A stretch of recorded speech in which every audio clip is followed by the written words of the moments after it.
యుద్ధాలతో ప్రపంచవ్యాప్తంగా ఆహారం, ఇంధనం, ఎరువుల ధరలు ఆకాశాన్నంటాయని, భారత్ పైన తీవ్ర ప్రభావం పడుతుందని, ఈ తరుణంలో దేశం కోసం మనందరం కొన్ని నిర్ణయాలు తీసుకోవాలని ప్రధాని మోదీ పిలుపునిచ్చారు.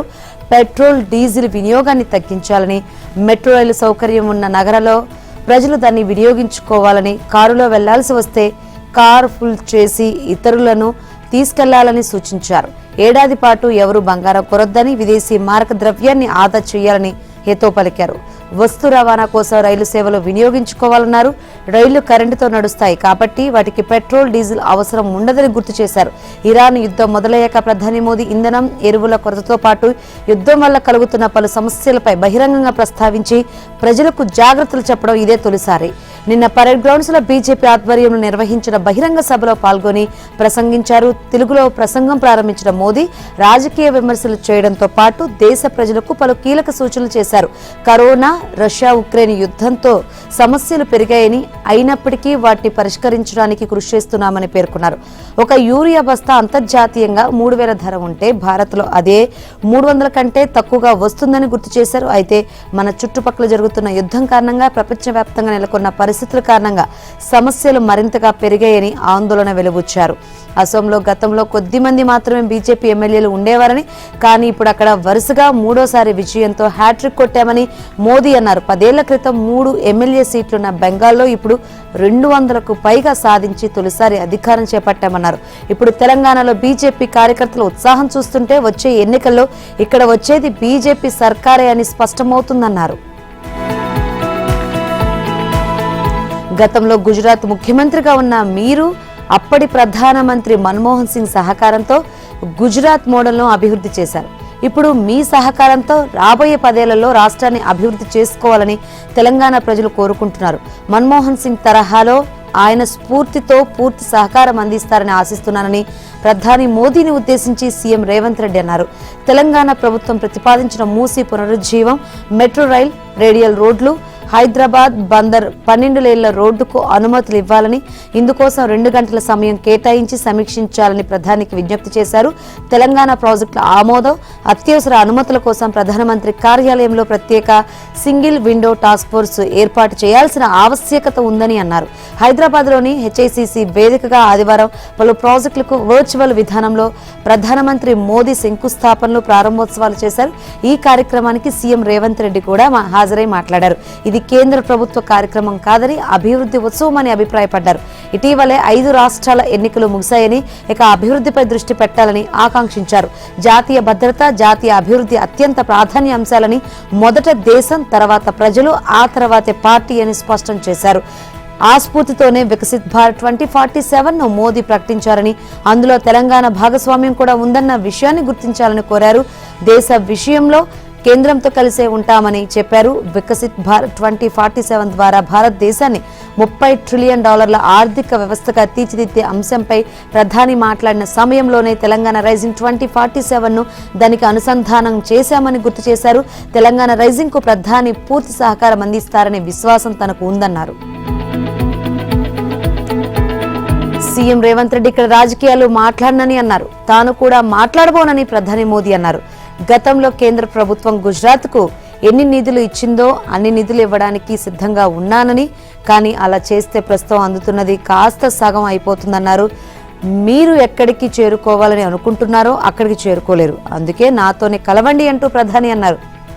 ప్రధాని నవ్వుతూ చేసిన ఈ వ్యాఖ్యలపై రేవంత్ రెడ్డి కూడా ముసిముసిగా నవ్వుకున్నారు. ప్రజాస్వామ్యంలో వివిధ రాష్ట్రాల్లో వేర్వేరు ప్రభుత్వాలు ఉండడం సహజమన్నారు. అయితే దేశ అభివృద్ధికి రాష్ట్రాల అభివృద్ధి చాలా ముఖ్యమని, రాష్ట్రాలు అభివృద్ధి చెందకుండా దేశం అభివృద్ధి చెందదని అన్నారు. అందుకే రెండింటిని సమన్వయపరుస్తూ ముందుకు సాగుతామని, దాంతోనే 2047 వికసిత భారత్ కల నెరవేరుతుందని పేర్కొన్నారు. దేశ అభివృద్ధిలో సైబరాబాద్ కీలక పాత్ర పోషిస్తుందని, అనేక పెద్ద ప్రాజెక్టులు ఇక్కడ పురుడు పోసుకుంటున్నాయని చెప్పారు. సైబరాబాద్ సామర్థ్యం కేవలం దేశానికే పరిమితం కాదని, ఇది గ్లోబల్ స్థాయిలో గుర్తింపు పొందిందని తెలిపారు. తెలంగాణను దేశంలోనే అతిపెద్ద తయారీ కేంద్రంగా మార్చేందుకు అన్ని ప్రాజెక్టులు నేడు ప్రారంభమయ్యాయి అన్నారు. ఇక సైబరాబాద్ అతిపెద్ద ఉపాధి కేంద్రంగా మారిందని, సైబర్ టెక్నాలజీ, విద్యుత్, ఏవీ రంగాల్లో కీలక పాత్ర పోషిస్తుందని చెప్పారు. తెలంగాణలో ఇంటర్మీడియట్ అడ్మిషన్స్ ఈ విద్యా సంవత్సరం యథావిధిగా కొనసాగనున్నాయి. దీనిపై ముఖ్యమంత్రి రేవంత్ రెడ్డి అధికారులకు ఆదేశాలు జారీ చేశారు. అడ్మిషన్లకు సమయం తక్కువగా ఉండడం, ఇంటర్మీడియట్ ను పాఠశాల విద్యలో విలీనం చేసే ప్రక్రియకు పలు సాంకేతిక సమస్యలు అడ్డుగా ఉన్నందున విద్యార్థుల ప్రయోజనాలకు భంగం వాటిల్లకుండా వెంటనే ప్రవేశాల ప్రక్రియను చేపట్టాలని సూచించారు. ఇంటర్మీడియట్ ను రద్దు చేసి సిబిఎస్ మాదిరిగా పాఠశాలలోనే 11వ, 12వ తరగతులు నిర్వహించాలని, ఫలితంగా డ్రాపౌట్ల సంఖ్య తగ్గుతుందని తెలంగాణ విద్యా కమిషన్ రాష్ట్ర ప్రభుత్వానికి సూచించింది. సిబిఎస్ఈతో పాటు అత్యధిక రాష్ట్రాలు ఈ విధానాన్ని అనుసరిస్తున్నాయి. తెలంగాణలో మాత్రం ఇంటర్మీడియట్ విద్య వేరుగా ఉంది. దీంతో ప్రభుత్వ పాఠశాలలో 10వ తరగతి వరకు చదివిన విద్యార్థులు అత్యధికులు ఆ తర్వాత ఇంటర్మీడియట్కు వేరుగా ఉన్న కళాశాలలో చేరడం లేదు. 10వ తరగతితోనే చదువు మానేస్తున్నారు. ఈ నేపథ్యంలో ఇంటర్మీడియట్ను పాఠశాల విద్యలో విలీనం చేసే ప్రక్రియ చేపట్టాలని ముఖ్యమంత్రి రేవంత్ రెడ్డి గతంలో అధికారులకు సూచించారు. ఈ మేరకు ఇంటర్మీడియట్లో ప్రవేశాలను నిలిపివేస్తూ అధికారులు ఇటీవల ప్రకటన విడుదల చేశారు. అయితే విద్యా సంవత్సరం సమీపిస్తున్న దశలో ప్రవేశాలు నిలిపివేయడంపై విద్యార్థులు, తల్లిదండ్రుల నుంచి ఆందోళన వ్యక్తమైంది. దీంతో ఈ అంశంపై సీఎం రేవంత్ రెడ్డి శనివారం అధికారులతో సమీక్ష నిర్వహించారు. ఈ సందర్భంగా ఇంటర్మీడియట్ ను విద్యాశాఖలో విలీనం చేయడం ఇప్పటికిప్పుడు సాధ్యం కాదని, ఇది పలు సాంకేతిక సమస్యలతో ముడిపడి ఉందని అధికారులు సీఎంకు తెలిపారు. ఈ సమస్యలపై క్షుణ్ణంగా అధ్యయనం చేయాల్సి ఉన్నందున దీనిని తాత్కాలికంగా వాయిదా వేయాలని నిర్ణయించారు.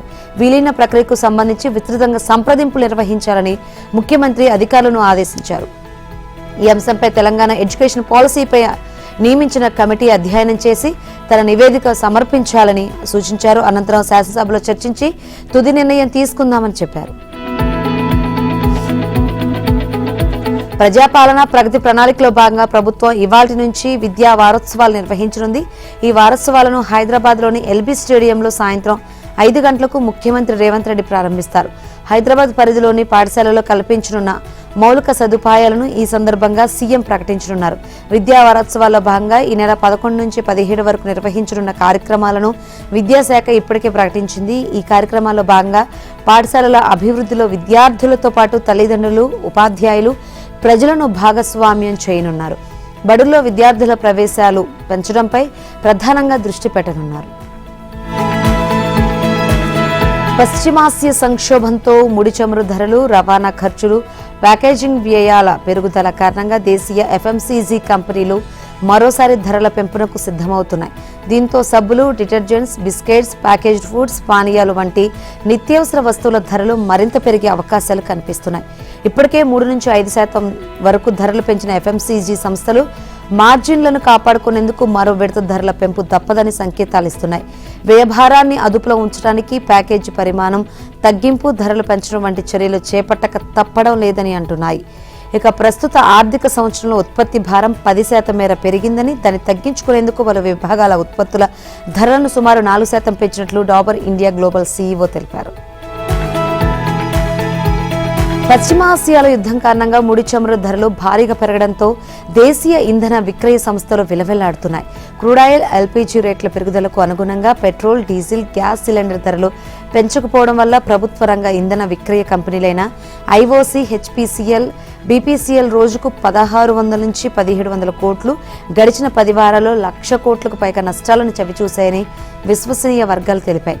కంపెనీలు ఈ నష్టాలను ఇంకెంతకాలం భరించగలవన్నది ప్రశ్నార్థకంగా మారిందని, త్వరలోనే పెట్రోల్, డీజిల్ రేట్ల పెంపు తప్పకపోవచ్చని వారు అభిప్రాయపడ్డారు. అయితే ఎప్పుడు ఎంత పెంచాలన్నది ప్రభుత్వం నిర్ణయించనుందన్నారు. 10 వారాల్లో ముడి చమురు ధరలు 50% మేర పెరిగాయి. పశ్చిమాసియాలో యుద్ధం, హోర్మజ్ జలసంధి గుండా సరఫరా నిలిచిపోవడంతో గడిచిన 2 నెలల్లో ప్రపంచం దాదాపు 100 కోట్ల పీపాల చమురును కోల్పోయిందని సౌదీ అరామ్కో సీఈఓ తెలిపారు. ప్రధాని మోదీ, ఏపీ ముఖ్యమంత్రి చంద్రబాబు హైదరాబాద్లో సమావేశమయ్యారు. తెలంగాణ, ఏపీ రాజకీయాలపై చర్చించుకున్నారు. ఈ భేటీలో మంత్రి లోకేష్ కూడా పాల్గొన్నారు. నిన్న హైదరాబాద్ వచ్చిన ప్రధాని సాయంత్రం 5:15 జూబ్లీహిల్స్లోని చంద్రబాబు నివాసానికి వెళ్లారు. దాదాపు 1:10 పైగా అక్కడే ఉన్నారు. ముఖ్యంగా తెలంగాణలో నెలకొన్న రాజకీయ పరిస్థితులపై ఉభయులు చర్చించారు. ఏపీలో ఎన్డీఏ భాగస్వాముల మధ్య ఉన్న సాన్నిహిత్యం తెలంగాణలో కూడా ఎలా ప్రతిబింబింపజేయాలో మాట్లాడుకున్నారు. ఏపీలో అభివృద్ధి ప్రాజెక్టు, పరిశ్రమలు ఇద్దరి మధ్య చర్చకొచ్చాయి. ఇరాన్ యుద్ధ పరిణామాలపైన మాట్లాడుకున్నారు. తమ నివాసానికి వచ్చిన ప్రధానికి సీఎం చంద్రబాబు కుటుంబ సమేతంగా స్వాగతం పలికారు. ఇంట్లోకి వెళ్లగానే పూజా మందిరంలోని సీతారాములకు ప్రధాని ప్రత్యేక పూజలు నిర్వహించారు. అనంతరం చంద్రబాబు ఆయన సతీమణి భువనేశ్వరి, మంత్రి లోకేష్ ఆయన సతీమణి బ్రాహ్మణి, కుమారుడు దేవాంశులను మోదీ ఆప్యాయంగా పలకరించారు. దేవాంశు భుజాలపై చేయి వేసి మాట్లాడుతూ ముందుకు కదిలారు. తెలుగు వంటకాలతో నారా కుటుంబం ఇచ్చిన తేనేటి విందును స్వీకరించారు. అనంతరం వెంకటగిరి చేనేత కళాకారులు జామ్దాని నేతతో తయారు చేసిన శ్రీ వెంకటేశ్వర స్వామి చిత్రపటాన్ని ఆయనకు బహుకరించారు. తర్వాత చంద్రబాబు మోదీ ప్రత్యేకంగా మాట్లాడుకున్నారు. మోదీ చంద్రబాబు రాజకీయాలు ఇద్దరు ఉద్దండులే. నిత్యం అభివృద్ధి, సంక్షేమం, దేశం, రాష్ట్రం గురించే నిత్యం వీరి ఆలోచనలు సాగుతూ ఉంటాయి. ఈ క్రమంలో ఇద్దరు గంభీరంగా ఉంటుంటారు. అలాంటి వీరిద్దరి మధ్య చాలా సరదాగా సంభాషణ జరిగింది. సమావేశం ఆశాంతం నవ్వులు విరబూశాయి. లోకేష్ యువగలం కాపీ టేబుల్ బుక్ను మోదీ ఆవిష్కరించినప్పుడే ఫోటోను వాల్ ఫ్రేమ్గా చేయించి ఇంట్లో పెట్టారు. ఆ ఫోటోను చూసిన మోదీ అప్పటి అనుభవాలను గుర్తు చేసుకున్నారు. నివాసంలోని పూజా మందిరంలో ఉన్న సీతారాముల విగ్రహాలు దశాబ్దాల నాటివని, ఆ పంచలోహ విగ్రహాలను ఎన్టీఆర్ తమకు ఇచ్చారని చంద్రబాబు వివరించారు.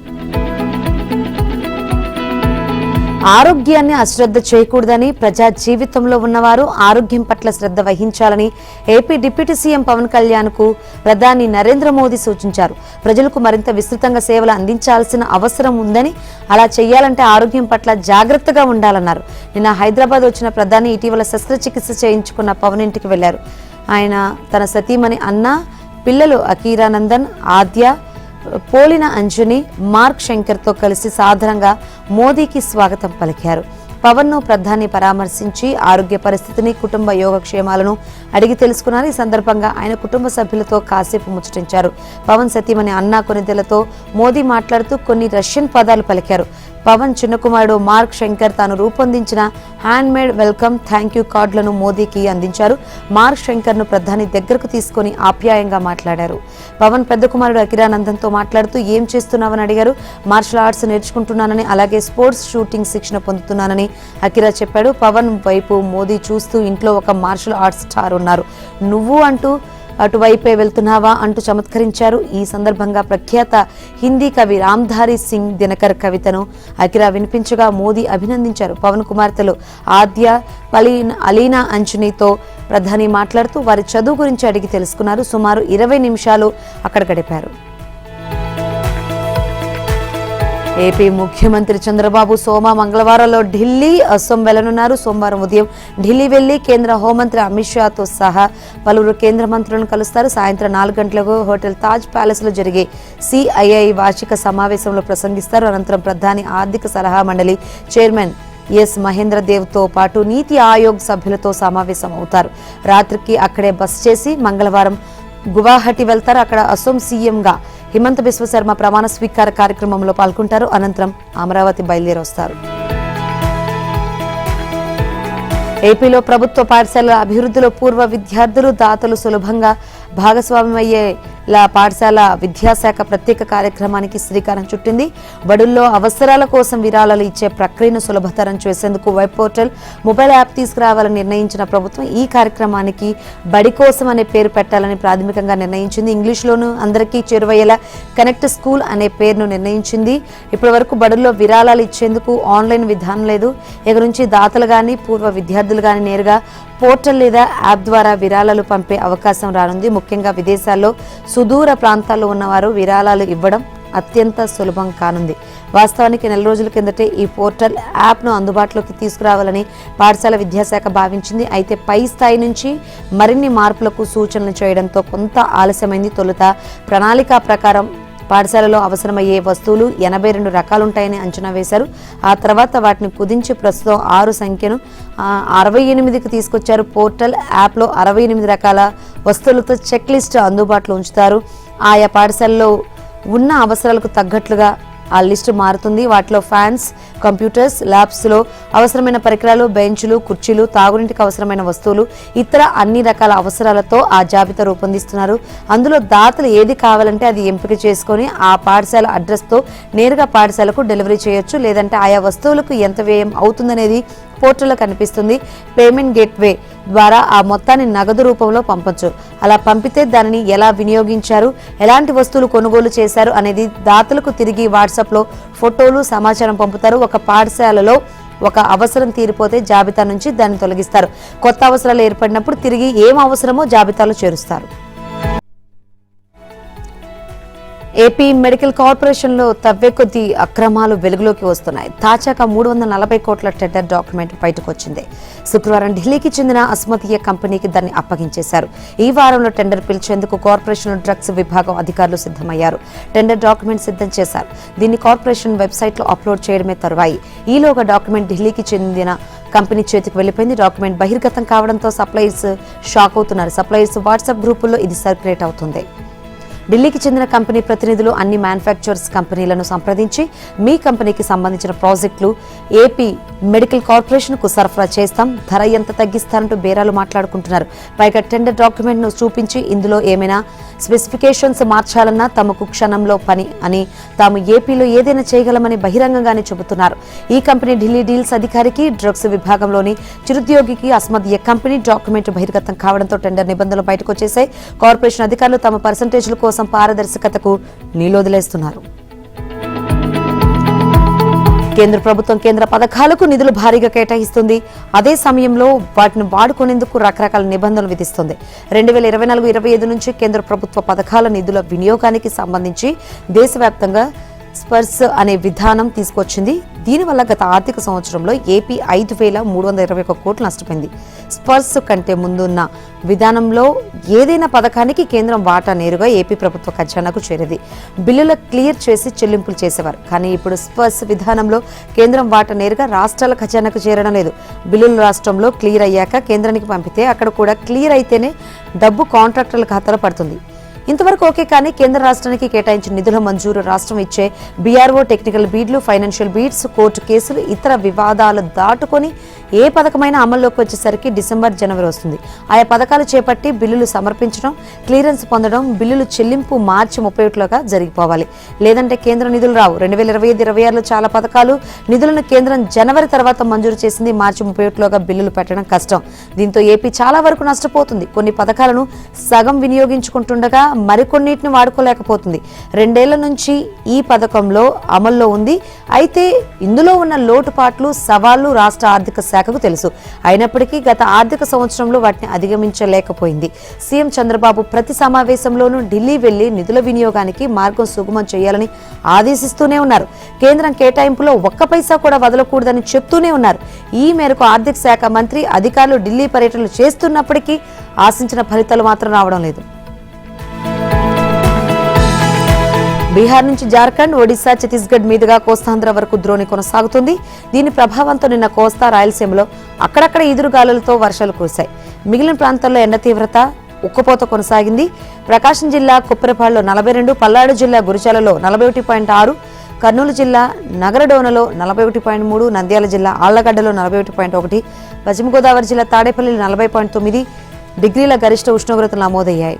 రానున్న 24 గంటల్లో ఏపీలో అక్కడక్కడ వర్షాలు కురుస్తాయని, ఎక్కువ ప్రాంతాల ఎండ తీవ్రత, ఉక్కపోత కొనసాగుతాయని వాతావరణ శాఖ తెలిపింది. గల్ఫ్ ఆఫ్ మన్నార్లో కొనసాగుతున్న ఉపరితల ఆవర్తన ప్రభావంతో వచ్చే 48 గంటల్లో నైరుతి బంగాళాఖాతంలో అల్పపీడనం ఏర్పడుతుందని తెలిపింది.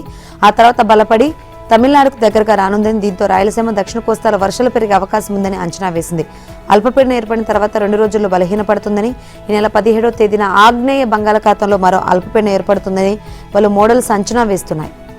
కాగా అల్పపీడన ప్రభావంతో రానున్న 4 రోజులు కోస్తా సీమలో ఆకాశం మేఘావృతమై కొన్ని ప్రాంతాల్లో పిడుగులతో కూడిన వర్షాలు కురిసే అవకాశం ఉందని విపత్తుల నిర్వహణ సంస్థ తెలిపింది. గంటకు 30 నుంచి 40 కిలోమీటర్ల వేగంతో గాలులు వీచే అవకాశం ఉందని చెప్పింది. సోమవారం మన్యం, అల్లూరి, పోలవరం, అనకాపల్లి, కోనసీమ, ఉభయ గోదావరి, కృష్ణా, ఎన్టీఆర్, గుంటూరు, బాపట్ల జిల్లాలో అక్కడక్కడ పిడుగులతో కూడిన వర్షాలు పడే అవకాశం ఉందని తెలిపింది. తమిళనాట 6 దశాబ్దాల ద్రవిడ పార్టీల పాలనకు తెరపడింది. రాష్ట్రంలో 59 ఏళ్ల తర్వాత తొలిసారి ద్రవిడ పార్టీయేతర ప్రభుత్వం కొలువు తీరింది. ముఖ్యమంత్రిగా తమిళగ వెట్రి కళగం అధ్యక్షుడు దళపతి జోసెఫ్ విజయ్ నిన్న ఉదయం చెన్నై నెహ్రూ ఇండోర్ స్టేడియంలో ప్రమాణ స్వీకారం చేశారు. వేల మంది సినీ అభిమానులు, పార్టీ శ్రేణులు, పార్టీ ప్రముఖులు, కార్యకర్తల హర్షధ్వానాల నడుమ గవర్నర్ రాజేంద్ర విశ్వనాథ్ ఆర్లేకర్ ఆయనతో పదవీ ప్రమాణం చేయించారు. కాంగ్రెస్ అగ్రనేత రాహుల్ గాంధీ ప్రత్యేకంగా హాజరయ్యారు. వేదికపై విజయ్ కుడివైపు ఆయన ఎడంవైపు గవర్నర్ ఆసీనులయ్యారు. రాష్ట్ర ప్రభుత్వ ప్రధాన కార్యదర్శి సాయి కుమార్ ప్రమాణ స్వీకారోత్సవానికి అనుమతి ఇవ్వాలని కోరగా గవర్నర్ అంగీకారం తెలిపారు. ఆ తర్వాత గవర్నర్ విజయ్ మైక్ల ముందు నిలిచారు. విజయ్ జోసెఫ్ విజయ్ ఎనుమం నాన్ అని అనగానే స్టేడియం కరతాళ ధ్వనులు ఈలలతో ప్రతిధ్వనించింది. ప్రమాణ స్వీకారం మొదటి భాగాన్ని ఆయన కంఠస్థం చేసుకుని వచ్చారు. హావభావాలతో చేతులు పైకెత్తి పిడికిలి బిగించి బిగ్గరగా చదివారు. రెండో భాగాన్ని చదివేందుకు సిద్ధమవుతుండగా ప్రతిని చూసి మిగతా సగభాగం ప్రమాణం చేయాలని గవర్నర్ సూచించారు. ఆ ప్రకారమే విజయ్ ప్రతిని చేత పట్టుకుని ప్రమాణ స్వీకారం పూర్తి చేశారు. ఆ తర్వాత వరుసగా మరో 9 మంది Bussy S Anand, Aadhav Arjuna, KA Sengottaiyan, S Keerthana, KG Arun Raj, Venkataramanan, CR Nirmal Kumar, Rajmohan టేకి ప్రభుతో గవర్నర్ మంత్రులుగా ప్రమాణం చేయించారు. పదవి ప్రమాణం చేసిన నెహ్రూ స్టేడియం వేదికపైనే సీఎం విజయ్ కీలకమైన 3 ఫైళ్లపై సంతకాలు చేశారు. ఎన్నికల సమయంలో చెప్పినట్లే ప్రభుత్వ సొమ్మును దుర్వినియోగం చేయబోనని తమిళనాడు సీఎం విజయ్ స్పష్టం చేశారు. ఒక్క పైసా కూడా ముట్టనని, ఎవరిని ముట్టనివ్వనని తేల్చెప్పారు. రాష్ట్ర చరిత్రలో ఇది సరికొత్త ఆరంభమని, నిజమైన లౌకిక సామాజిక న్యాయంతో కూడిన ఒక నూతన శకం ప్రారంభం అవుతుందంటూ సినిమా స్టైల్లో తన చేతికున్న వాచ్ను చూపుతూ చెప్పారు. నిన్న సీఎంగా ప్రమాణ స్వీకారం చేసిన తర్వాత సభా వేదిక నుంచి ఆయన తొలిసారిగా ప్రజలను ఉద్దేశించి ప్రసంగించారు. తాను ఎప్పుడు తప్పు చేయనని, అది ప్రజలందరికీ తెలుసునని, అదే సమయంలో ఎవరిని తప్పు చేయకుండా చేయడానికి కూడా అనుమతించనని శపథం చేశారు. తప్పు చేస్తే ఎంతటి వారైనా తన ప్రభుత్వ భాగస్వాములైన కఠిన చర్యలు తీసుకోవడానికి వెనకాడబోనని నిక్కచ్చిగా చెప్పారు. అవినీతి చేయాలనే ఆలోచనలు ఏమైనా ఉంటే మానుకోవాలని హెచ్చరించారు. ఎన్నికల సమయంలో తనను అవమానించిన, అపహాస్యం చేసిన వారి బాగోగులు కూడా పట్టించుకుంటానని, వారంతా తన ప్రజలేనన్నారు. తాను సాధారణ జీవితం గడిపే సామాన్యుణ్ణి తప్ప దేవదూతను కాదని విజయ్ అన్నారు. కోట్లకు పడగెత్తిన కుటుంబం నుంచి రాలేదని, సినిమాలలో అసిస్టెంట్ డైరెక్టర్గా పనిచేసిన చంద్రశేఖర్ కుమారుడుగానే వచ్చానని చెప్పారు. పేదరికం, ఆకలి గురించి తనకు బాగా తెలుసునన్నారు. కోట్లాది మంది ప్రజలు తనను గెలిపించి సీఎం పీఠంపై కూర్చోబెట్టారని, వారికి సేవ చేయడమే తన ధర్మమని చెప్పారు. సమానత్వమే తమ పార్టీ సూత్రమని, మైనార్టీ సోదరులకు అండగా ఉంటామన్నారు. విజయ్ ప్రమాణ స్వీకారోత్సవంలో త్రిష ప్రత్యేక ఆకర్షణగా నిలిచారు. లేత నీలి రంగు చీర, క్రీమ్ కలర్ బ్లౌజ్ ధరించి, కొప్పున పూలు, మెడలో వజ్రాల నెక్లెస్తో వేదిక వైపు వస్తున్న త్రిషను చూసి టీవీకే కార్యకర్తలు చప్పట్లతో స్వాగతించారు. ముందు వరుసలో ఆసీనులైన విజయ్ తల్లిదండ్రులను త్రిష పలకరించారు. విజయ్ తల్లి శోభను ఆప్యాయంగా కౌగిలించుకున్నారు. తర్వాత కార్యకర్తల వైపు చేతులు ఊపుతూ వెనుక వరుసలో కూర్చున్నారు. ఆస్తి కోసం హత్యలకు పాల్పడిన బినామీ పేర్లతో భూములు కొనుగోలు చేసిన చట్టం ముందు అవి చెల్లవని సుప్రీంకోర్టు తేల్చెప్పింది. కె రఘునాథ్ అనే వ్యక్తిని హత్య చేసి ఆ తర్వాత వీలునామా ద్వారా ఆస్తులు పొందాలని చూసిన డిఎస్ శ్రీనివాస్ అనే వ్యక్తి పిటిషన్ను తోసివచ్చింది. హిందూ వారసత్వ చట్టంలోని సెక్షన్ 25 ప్రకారం ఒక వ్యక్తిని హత్య చేసినా లేదా హత్యకు సహకరించిన వారికి మృతుడి ఆస్తిపై ఎలాంటి హక్కు ఉండదని తేల్చెప్పింది. ఇది వారసత్వంగా వచ్చే ఆస్తికే కాకుండా వీలునామా ద్వారా సంక్రమించే ఆస్తి కూడా వర్తిస్తుందని స్పష్టం చేసింది. కర్ణాటక భూ సంస్కరణల చట్టం నుంచి తప్పించుకోవడానికి బెంగళూరుకు చెందిన డిఏ శ్రీనివాస్ తన వద్ద పనిచేసే కె రఘునాథ్ పేరిట వ్యవసాయ భూములు కొనుగోలు చేశారు. రఘునాథ్ 2019 మే 4న హత్యకు గురయ్యారు. డిఏ శ్రీనివాస్ దీనికి కారణమనే ఆరోపణలు ఉన్నాయి. కేసు కూడా నమోదైంది. అయితే రఘునాథ్ పేరిట ఉన్న 250 కోట్ల విలువైన ఆస్తులు తమవేనని, ఈ మేరకు 2018 ఏప్రిల్లో ఆస్తులు తనకు చెందేలా రఘునాథ్ వీలునామా రాశారని డిఎస్ శ్రీనివాస్ కోర్టును ఆశ్రయించారు. అది అవాస్తవమని, 2016లోనే ఆస్తులు తమకు చెందేలా రఘునాథ్ వీలునామా రాశారని రఘునాథ్ మంజుల కోర్టు దృష్టికి తీసుకువెళ్లారు. రఘునాథ్ హత్యకు సంబంధించి సిబిఐ విచారణ జరుగుతుందని, డిఎస్ శ్రీనివాస్ అందులో నిందితుడిగా ఉన్నారని వివరించారు. విచారణ జరిపిన ట్రయల్ కోర్టు శ్రీనివాస్ పిటిషన్ను కొట్టేసింది. కానీ శ్రీనివాస్ దీనిపై హైకోర్టు అప్పీల్ చేయగా ఆయనకు అనుకూలంగా తీర్పిచ్చింది. అమెరికా దిగ్బంధం కారణంగా చమురును అమ్ముకోలేకపోతున్న ఇరాన్ దానిని సముద్రంలో పారబోస్తుందా? చమురు బావుల్లో ఉత్పత్తి నిలిపివేయలేక నిల్వ సదుపాయాలన్నీ నిండిపోవడంతో ఈ చర్యకు పాల్పడుతుందా? ఉపగ్రహ చిత్రాలను విశ్లేషిస్తూ ఈ మేరకు వార్తలు వెలువడుతున్నాయి. ఇరాన్ చమురు ఎగుమతులు చేసే కార్గ్ దీవి సమీపంలో భారీగా నల్లటి తెట్టు తేలుతున్నట్లుగా కనబడుతుండడం ఈ వార్తలకు బలం చేకూరుస్తుంది. ఇరాన్ రోజు సుమారు 30 లక్షల బ్యారెల్ల చమురు ఉత్పత్తి చేస్తుంది. దీనిని హోర్ముజ్ మీదుగానే విదేశాలకు ఎగుమతి చేస్తూ ఉంటుంది. యుద్ధ నేపథ్యంలో హోర్ముజ్ జలసంధిని మూసేసినా తమకు చమురు నౌకలను మాత్రం తరలిస్తూ ఉంది. అయితే ఈ క్రమంలో ఇరాన్పై ఒత్తిడి తెచ్చేందుకు జలసంధి బయట గల్ఫ్ ఆఫ్ ఒమన్ ప్రాంతంలో అమెరికా నావికాదళం దిగ్బంధం విధించింది. ఇరాన్కు చెందిన చమురు ఇతర నౌకలేమీ బయటకు వెళ్లకుండా అడ్డుకుంటుంది. దీంతో ఉత్పత్తి అయిన చమురును ఇరాన్ వీలైన చోట్ల నిల్వ చేస్తూ వచ్చింది. అన్నీ పూర్తిగా నిండిపోయినట్లు అంచనా. అలాగని చమురు ఉత్పత్తి ఆపేసేందుకు వీలుండదు. అందుకే ఇరాన్ చమురును ఇరాన్ పర్షియన్ గల్ఫ్ లో పారబోస్తూ ఉత్పత్తి చేస్తూ ఉండవచ్చని తెలుస్తోంది. ఇరాన్పై దాడులు చేసేందుకు ఇజ్రాయెల్ అనేక వ్యూహాలు, ముందస్తు ప్రణాళికలు రచించినట్టు తెలుస్తుంది. ఇందులో భాగంగా ఇరాక్ ఎడారిలో రహస్యంగా ఒక తాత్కాలిక సైనిక స్థావరాన్ని నిర్మించిందట. అంతేకాదు ఈ ప్రాంతాన్ని గుర్తించిన ఇరాకీ దళాలపైన ఇజ్రాయెల్ సైన్యం దాడులు చేసినట్లు సమాచారం. ఇరాన్పై ఫిబ్రవరి 28న అమెరికాతో కలిసి దాడులు మొదలు పెట్టడానికి కొద్ది రోజుల ముందే ఇజ్రాయెల్ దీన్ని నిర్మించింది. తమ వాయుసేనకు లాజిస్టిక్ కేంద్రంగా పనిచేయడానికి దాన్ని ఏర్పాటు చేసిందని, ఆ విషయం అమెరికా కూడా తెలుసు. యుద్ధ భూమిలో ఇజ్రాయెల్ పైలట్లు ప్రమాదానికి గురైతే వేగంగా రెస్క్యూ చేసేందుకు ప్రత్యేక దళాల బృందాన్ని అక్కడ మోహరించినట్లు తెలుస్తోంది. అయితే ఈ స్థావరాన్ని మార్చి తొలి వారంలోనే ఇరాక్ సేవలు దాదాపుగా గుర్తించాయి. ఈ క్రమంలో చెక్ పోస్ట్ను రక్షించేందుకు ఇరాక్ సేనలపై ఇజ్రాయెల్ దాడులు చేయగా ఇందులో ఓ సైనికుడు ప్రాణాలు కోల్పోయాడు. దీనిపై ఇరాక్ దళాలు దర్యాప్తు చేయకుండా నిరోధించడంలో నెతన్యాహు సైన్యం సఫలమైందని సమాచారం. అయితే ఇరాక్పై దాడిలో అమెరికా ప్రమేయం లేదని సంబంధిత వర్గాలు వివరించాయి. White House press secretary Karoline Leavitt ఇటీవల ఓ పండంటి బిడ్డకు జన్మనిచ్చారు. ఈ విషయాన్ని ఆమె సోషల్ మీడియా వేదికగా పంచుకొని ఆనందం వ్యక్తం చేశారు. చిన్నారికి వివియానా అని పేరు పెట్టినట్లు తెలిపారు. లీవిట్ పోస్ట్ పై అమెరికాలోని ఇరాన్ ఎంబసీ స్పందిస్తూ ఆమెకు శుభాకాంక్షలు తెలిపింది. అదే సమయంలో ఫిబ్రవరి 28న మినాబ్లోని ఒక పాఠశాలపై అమెరికా చేసిన దాడిలో 160 మందికి పైగా విద్యార్థులు మరణించిన విషయాన్ని గుర్తు చేసింది. పిల్లలు అమాయకులని, వారికి ప్రేమించడం తప్ప ఇంకేమీ తెలియదని ఇరాన్ ఎంబసీ తెలిపింది. మీనాబ్లోని పాఠశాలలో ట్రంప్ హత్య చేసిన పిల్లలు కూడా మీలాంటి తల్లులు 9 మాసాలు మూసి కన్నవారే కదా అని చెప్పింది. మీ బిడ్డను ముద్దు పెట్టుకునే ముందు ఆ తల్లు గురించి ఒకసారి ఆలోచించునని ఇరాన్ ఎంబసీ రాసింది. ఇరాన్పై ఇజ్రాయెల్, అమెరికా తొలి రోజు చేసిన దాడుల్లో మీనాబ్ నగరంలోని ఓ ప్రాథమిక పాఠశాలను తోమహాక్ క్షిపణి తాకింది. ఈ ఘటనలో 160 మందికి పైగా చిన్నారులు, 14 మంది టీచర్లు ప్రాణాలు కోల్పోయారు. అనంతరం సామూహిక సమాధులు తవ్వి వారందరినీ ఒకే దగ్గర పూడ్చిపెట్టిన దృశ్యాలను ఇరాన్ అధికారులు సోషల్ మీడియాలో షేర్ చేశారు. దీనిపై అప్పట్లో కరోలిన్ లీవిట్ మాట్లాడుతూ అమెరికా ఎప్పుడు పౌరులను లక్ష్యంగా చేసుకోదని అన్నారు. ఈ విషయంపై తమ యుద్ధ విభాగం దర్యాప్తు చేస్తున్నట్లు తెలిపారు. 5 సార్లు ఐపీఎల్ విజేత ముంబై ఇండియన్స్ కు ఈ సీజన్ ప్లే ఆఫ్స్ ఆశలకు గండిపడింది. రేసులో నిలవాలంటే మిగిలిన 4 మ్యాచ్లను ఖచ్చితంగా గెలవాల్సిన వేళ ఆదివారం రాయల్ ఛాలెంజర్స్ బెంగళూరుతో జరిగిన పోరులో చివరి బంతికి 2 వికెట్ల తేడాతో ఓడింది. దీంతో 11 మ్యాచ్ల్లో కేవలం 3 విజయాలతోనే ఉన్న ముంబైకి కనీసం 14 పాయింట్లు వచ్చే పరిస్థితి కూడా లేదు. దీంతో అధికారికంగానే రేసు నుంచి నిష్క్రమించింది. 6 పాయింట్లతోనే ఉన్న లక్నో ఆశలు కూడా ఈ ఫలితంతో గల్లంతయ్యాయి. బెంగళూరు 14 పాయింట్లతో టాప్ నిలిచింది. ఓ మాదిరి ఛేదనలో బెంగళూరు తడబడిన చివరి ఓవర్ హైడ్రామాలో ఉత్కంఠను అధిగమించి సూపర్ విజయాన్ని అందుకుంది. ప్లేయర్ ఆఫ్ ది మ్యాచ్గా భువనేశ్వర్ నిలిచాడు.